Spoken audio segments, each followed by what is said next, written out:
What is up, my Squirtleites? It is I, your king. Welcome you back to more Let's Play Horizon Zero Dawn. In the last episode, we continued on our way through the Zero Dawn facility, and we've made it to this room, which is where things are going to get a whole lot more interesting. We learned about all the people finding out about the project, and who has decided to join and who hasn't. So, let's take a look and start reading things. I'm Margot Shen, and this is Hephaestus. As the name might tip you off, this is going to be the subordinate function that Gaia will use to make lots and lots of robots. Her personal forge. Except, it's not that simple. You probably noticed that only about a third of you are robotics engineers. The rest, experts in machine cognition, virtual heuristics, that stuff. Well, that's because we aren't going to be the ones designing and building robots. The last thing we want is to burden Gaia with a bunch of outmoded 21st century designs. Waste of time. Our purpose is to empower Gaia to build the robots, and not just build, imagine, from scratch. Any robot she needs for any conceivable purpose, designed and fabricated at a snap of a finger. Hers. Her finger. So, Hephaestus isn't really the forge. It's more like the knowledge of craft and ingenuity of a mastersmith to wield the hammer. Encoded as software. Virtual creativity made real. Gaia's already learning. In simulation, she's doing some very creative things with fractal assembly and animal morphologies. Her designs aren't about to win the Liam Prize anytime soon, but hey, everyone has to start somewhere. So, yes, time to get started. Let's do this. I don't get it. Which part? It's a little technical at places. If Gaia was designed to save life, why would the robots it makes attack people? Perhaps it loves some forms of life more than others. The derangement. The machines weren't always so angry. True. Mostly they were docile until 10, 15 years ago. For years, Faith, I've seen these shapes before. In cauldrons. But of course, the birthing places of Gaia's machines. Okay, anyway, I think she cut off in the middle of that thought there. Listen to this real quick. Margot, if I doubted your brilliance in the slightest, I wouldn't have picked you as the Hephaestus Alpha. You need to stop worrying about your age and communication style. You are who you are. Have confidence in yourself. You know what you're doing. Case in point, the latest draft of your plan for the construction and stocking of a bootstrap silos to store raw materials is excellent. This, combined with your design for the AM Foundry core and the Foundry site selection plan, add up to a comprehensive plan. It's time to start construction. One detail. Consult with Ayumide Okilo before you I butchered that hard before you finalize the silo inventories. Hephaestus' first task will be to fabricate the robots that will construct the waveform broadcast towers Minerva will use to transmit the deactivation code, so any exotic materials needed for the towers should be accounted for in the inventory plan. Elizabeth. Okay, let's keep looking around. We got over here.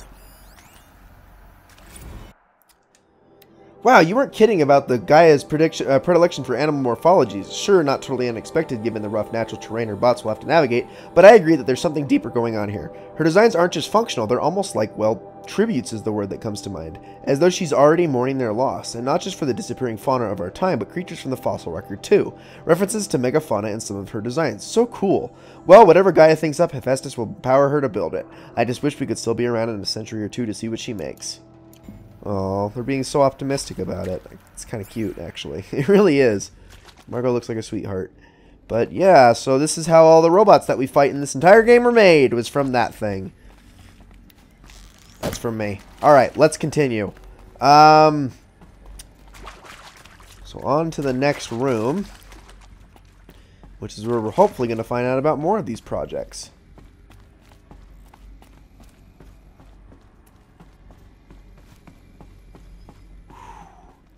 Look at this place. Can I actually get in there? Not from here. Let's keep going around then.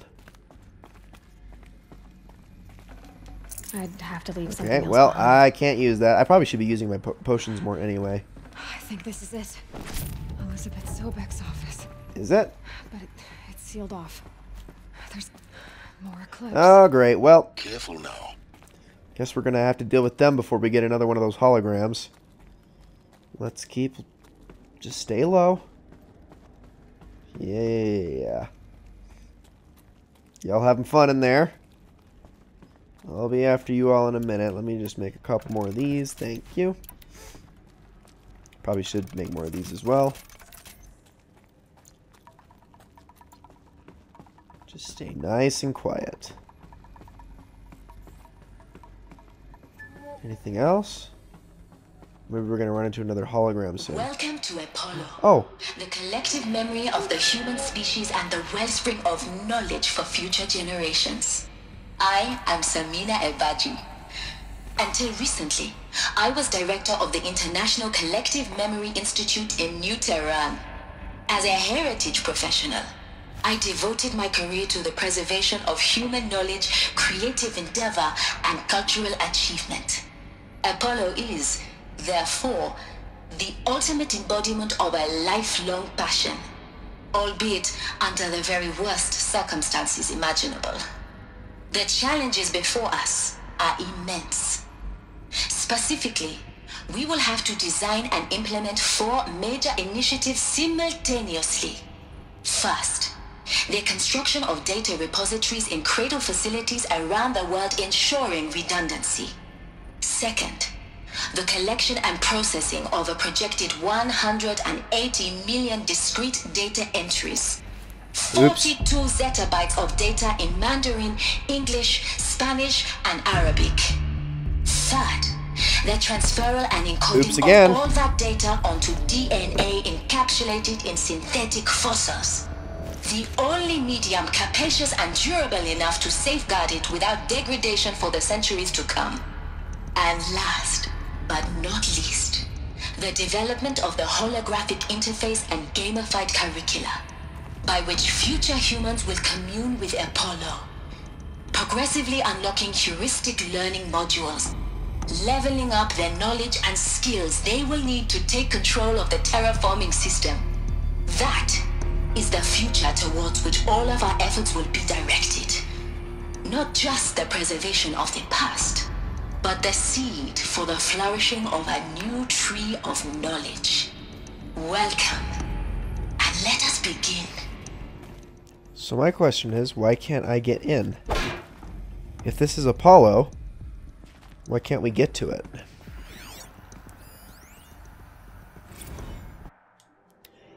And the winner is Encapsulated DNA. Over the past 10 days, I performed an exhaustive review of data storage solutions, magnetic, optical, quantum, even that eternity tech that the FAS was shilling a year or so ago. But every other solution has one or more fatal shortcomings. Too heavy to transport, too massive to install in the allotted space, too power intensive over the centuries, too prone to failure past 300, 400 years, etc. Encapsulated DNA will easily hold the 40 plus zettabytes we're projecting for Apollo. And there are still many details to finalize, of course. To start with, we need to select the inert material in which we'll embed the molecules, already testing 16 candidate materials, as well as design and fabricate the power systems and sealed reliquaries that will keep the DNA at minus 18 degrees Celsius for 1,000 plus years. So long as I assure you that it didn't factor into my decision, may I confess that I deem it entirely fitting, indeed propitious, that we will be using the very building blocks of life to preserve human knowledge from mechanized extinction. It's not just ironic, but heroic. Life as the hero, beating back the forces of oblivion. In any case, much to do. Until next time, peace be with you. That is actually very cool. Like, that's incredibly cool. I mean, as if that would work in real life, I honestly couldn't tell you, but that's... within the fiction of the world, that's pretty interesting. Anyway, you, sir, you are going to die. Goodbye. You, sir, over there. Weren't paying attention. Okay, well, fine then. I don't need to blow you up yet. Just take it nice and slow. See where y'all at. All of this lost. The ancients' greatest gift to us. So this was Apollo. Greatest? How about the fact we exist at all? To abide in ignorance is a curse, Aloy. You of all people should know that. Oh, you should be happy. You wouldn't even be alive if it weren't for this project. That'll do. So we got one guy over there with a gun, which is worrisome, but we have 4 other people alive, which shouldn't be too difficult. Okay, he's just got fire on his back, which is... or blaze on his back, excuse me. Okay, I missed my chance with him. That's fine. Okay, I'm worried about this guy up here because he's the one who's going to probably end up seeing me. Oh, there's just no LOS out here. Okay, there we go.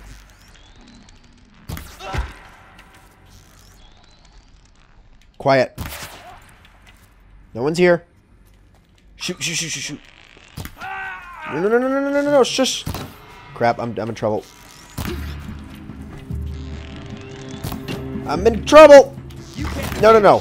Why are those going above your head? Stop. Take that. And that.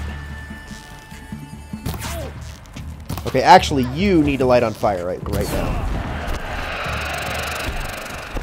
No, seriously, light on fire, please. There we go. All that's left up here is this guy. Where are you at? There's one. Come on. Poke your head out one more time. You cannot run from... Yeah, except for I can kill you like that. Ow! Once more. Okay, we're good. What should have been a cave of wonders. Seriously, though, you are so ungrateful. Let's be excited for a second, please. That. And I guess we're supposed to go this way. I actually don't think there's a single data point in here, but really, why is Apollo empty? It's a legitimate question.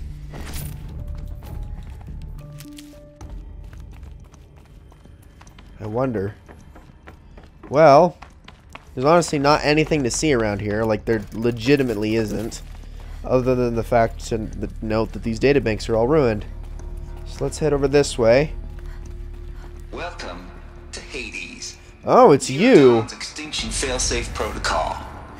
The ultimate killer app. Now, I know what you're thinking. The purpose of Gaia is to resurrect life. So why give her a subordinate function, only purpose of which is to wipe out life all over again? I mean, what the... what? Just plumb crazy, ain't it? Well, no, it isn't. Reconstituting a biosphere? That's a tall order. Tech smart as Gaia may be, odds are she won't get it right the first time. I mean, imagine your Gaia 200 years from now and this new biosphere growing, it's all gone wrong. Alkalines are skyrocketing, coniferous forests eroding under the lash of superstorms that would have drowned Noah. It's chaos, a spinning top that won't stop wobbling. Now what are you gonna do? Release phase 1 organisms into that hot mess? Hope their CO2 and methane can balance out what you got started? Hell no. What you're gonna do, Gaia, is step aside while Hades takes over and does what you're just too darn nurturing and life-loving to do. Which is burn that misbegotten mess of a biosphere to the ground so Gaia can start over. Okay, not burn, more like reverse terraforming operations and suffocate it. But you get the idea.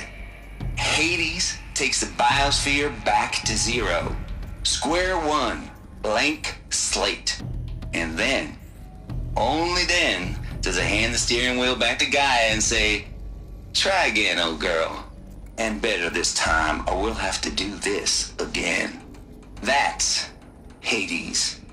It's pretty badass when you think about it. Extinction on demand.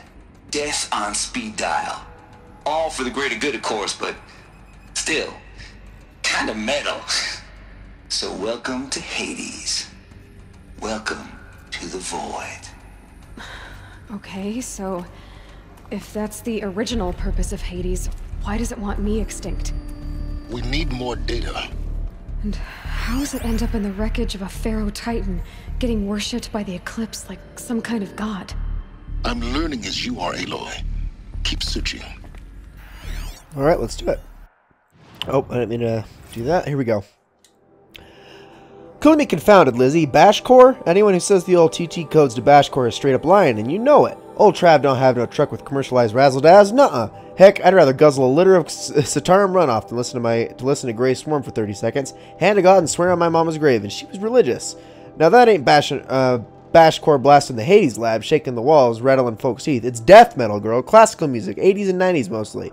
Got me some Dutch deathcore, some Japanese gore grind, some Swedish cannibal-themed stuff too. Stop by if you want to listen, or heck, just come within 50 meters of the lab. Ain't no bashcore, you'll see, or hear rather, in the screech that rends the air, and feel the throbbing pulse of the floor and walls and ceiling swelling you up like you was Jonah trapped in the gullet of Gothic deathfish. Hallelujah!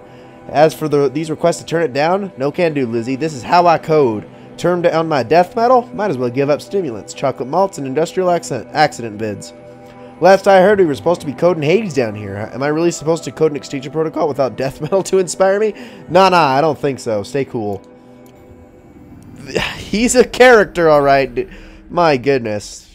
I mean, don't get me wrong, I like myself metal music, but death metal at full blast, it's like... Okay, yes, I understand it. But seriously. You need to calm. Anyway. Tate here. Just popped 3 blues, but I earned it. Finally figured out a Goldilocks solution. A guy has rather extreme executive authority. If that ain't worth 10, 12 hours of dream time, what is? Before this, every usurpation protocol I designed failed in simulation because it was either too hard or too soft. Too hard and degraded the Gaia core. Sure, it pried her figurative fingers off the figurative driving wheel so Hades could take control, but by breaking her fingers, sometimes her arms too, so that couldn't fly. Everything depends on Gaia taking control back after Hades has done its business, so I had to find a solution that didn't leave Gaia any worse for the wear. Too soft, and Gaia only pretended to relinquish control. In simulation after simulation, Hades would take command of the terraforming system and reverse operations, only to have Gaia lurk in the background, quietly re-reversing the processes and falsifying telemetry to hide its interference. Sneaky, I swear, ain't nothing Gaia wouldn't do to keep life going, even when it's just simulated plant life. Turns out the just right solution is to isolate Gaia in a protective code shell, preserving its integrity, then unseat it from command position so Hades can slip into the figurative captain's chair and work its magic. Those blues are coming on strong now, so I'm not really describing it so clear, but pretty sure it'll work. Yeah, those blues are plenty strong. Guess it's time to sleep in bed. I'll back to it tomorrow, alligators.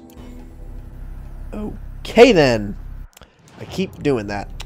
Tate, you are a character. There's more. Oh my gosh, there is more. Well, this is from something else. Mr. Tate, this mail concerns Apollo Archive submission number 000-23876. Your 666th submission in just 5 days, and oh, what a doozy. Despite earlier warnings re inappropriate materials, you chose to submit 265 holographic remasters of acknowledged classics of extreme exploitation cinema. Allow me, then, to thank you on 2 counts. 1, for giving me the pleasure of rejecting your submission, thereby consigning your favorite Eastern European torture flicks and their ilk to the dust heap of oblivion. It truly warms my heart to know that I have saved future humanity from the ordeal of experiencing not just one, but all 16 installments of making a millipede. Don't worry, the Pasolini material has already been preserved, extreme perhaps, but art. And 2, for clarifying a concept that has so long been ambiguous and ethically fraught for archivists such as myself. The definition of obscenity. You have freed me from the subjective quagmire embodied in Judge Potter's famous utterance. I know it when I see it. Thanks to you, I can now apply a single objective criterion. If Travis Tate submitted it, it's obscene. Accordingly, I have directed Apollo staff to summarily reject all of your future submissions sight unseen. Perhaps you might invest the time you would have spent preparing further submissions on, oh, I don't know, your assigned work? We have a world to save after all, or the rest of us do anyway. He was a goof-off. Dang it, Tate. Looks like the only But he got a kick out of it. But apparently he was a smart guy. Welcome to Eleuthia, the crown and king of Gaia's subordinate functions. For it is by Eleuthia that the human race will continue to exist. I am Patrick Brochard-Klein, the Alpha in charge of this program. Now let one thing be perfectly clear from the outset. Eleuthia is not a genetic engineering project. Our goal is to preserve the human genome, not alter it. A snapshot of human genetic diversity, literally frozen in time. The genetic quintessence of our species, unmodified. Under my watch, our activities and initiatives will comply with the 2034 clone provisions and the 2048 Raleigh Accords. Now that may seem a quaint, even trivial concern to you in light of present circumstances, but as one of the authors of the Accord, it is far from trivial to me. The practical challenges before us are staggering in scope and complexity, but not insurmountable. No. Global collation and provisional storage of zygotes, perfection of exogenic technologies, design and perfection of servitors. To provide nurture and inculcation during early child development, all of these program components must and will proceed in tandem. To say nothing of the breakneck construction of cradle facilities at sites around the world. So, si vous êtes prêts, let us begin. Wow. Well, that's how the human race got saved. Let's take a look. The ectogenic chambers arrived 2 days ago. I've spent the last 36 hours examining them and poring over technical documentation. Their revelation, astonishing. I don't know what you had to give Far Zenith in trade to get these chambers, but it was worth it. In a single leap, their embryologists have vaulted past 50 years of technological shortcomings. The rest of the ECMO resolved. Nutrition delivery resolved. Hormonal stability resolved. 12 other risk areas resolved. Before I examined these chambers, I considered the Odyssey to be a fool's errand, but if the rest of FC's technology is at this level, well, a human colony around Sirius doesn't seem so impossible after all. Mass fabrication of the chambers will present a number of challenges, but I'm confident they can be resolved. I'm going to rest for a few hours, then get back to it. Expect a fabrication plan within 48 hours. PBK. There's one more over here I saw. Are these what I think they are? Artificial wombs. Machines to spawn a new generation of human beings. Can we get that one back, please? Thank you. Development of the artificial personae for cradle servitors, nurturer, disciplinarian, healer, continues at a good pace. We are targeting Turing 0.4 for these constructs. This would allow low-grade empathy and limited improvisation without undermining adherence to codified behavior sets.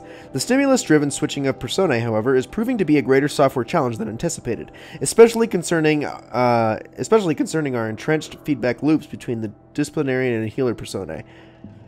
I have also attached the reports from an incident where a servitor running the mother personae intervened on a disciplinarian servitor's behavior, a parental argument, if you will. Amusing at first glance, perhaps, but deeply concerning. I have attached a comprehensive plan for correcting these interactive protocol shortcomings in just Data Corrupted. Well then, we got one more over here.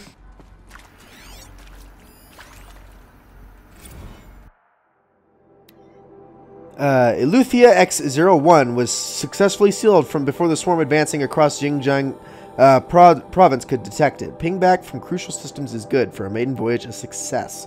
Regards my disputes with the betas over zygote selection, of course, I understand we have limited overhead to run simulations of gene flow in our future humans. But we can all agree there is margin for refinement in future cradle populations. In addition to personally overseeing completion of the Eleuthia 2 site at Mount Namuli, I will formulate and propose a modified zygote selection plan within the week. So they got one in China, at the very least. And obviously they got one here, which is probably this one. So let's continue. Cradle facilities. Elizabeth said a new generation of humans would be spawned inside such places. She did. All Mother Mountain. It was one of them? There's only one way to be sure. The hatch wouldn't open. Something about a corrupted alpha registry. I need to search Elizabeth's office. Yes, you will. Alright, we'll have to do that. And Aloy is a little bit frightened because I think she understands what the truth is now. Oh dear. Okay. This is it. Let's take a look around. We got a few things. Looks like it used to hold something. Some component that got removed. Bots would benefit from antilopinae morphologies, though caprid forms show superior load-bearing capability. You're a quick study, Gaia. Dr. Sobek, as I have conducted this comparative analysis of mammalian morphologies, I've gathered extensive data on the quaternary extinction event. Oh? And your assessment? Gaia? Logically speaking, the extinction was a natural consequence. And yet, yet, I find the loss of megafaunal species unaccountably sad. That they passed forever into oblivion causes me to experience a grief that is difficult to describe. Am I malfunctioning? No, Gaia, you're not. This is good. It's very good.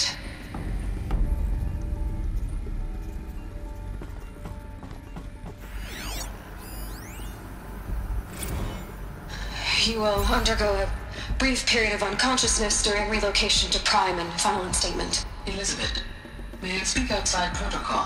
When you're back up and running at the new site, we'll bring the subordinate functions online and see where we stand. Elizabeth, I detect distress.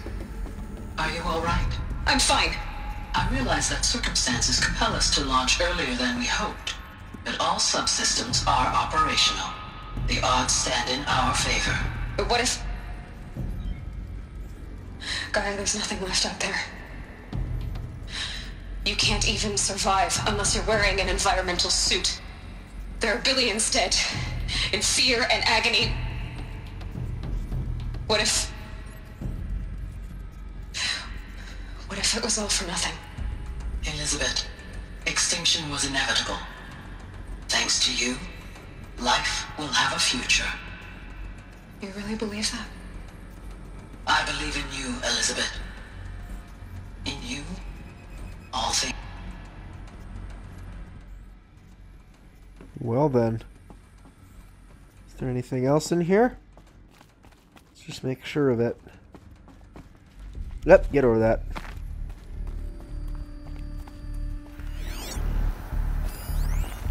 Pure logic won't cut it, Ted. To pull this off, Gaia's going to need to have some skin in the game. It has to care. What if it runs amok? Have we learned nothing from our mistakes? Your mistakes, I think you mean? All I'm saying is, give it a kill switch. She was just born, Ted. I'm not gonna put a gun to her head while she's still in the cradle. You talk like it's a child. What if it becomes a monster? Elizabeth, may I speak outside protocol? Of course, Gaia, go on. I'm sorry to contradict you, but Mr. Farrow's argument is sound. At this point, the development of my psyche is not entirely predictable. To ensure preservation of life, a hardwired override is, I believe, a necessary safeguard. There. Satisfied, Ted? Jeez, Liz, just do what it says.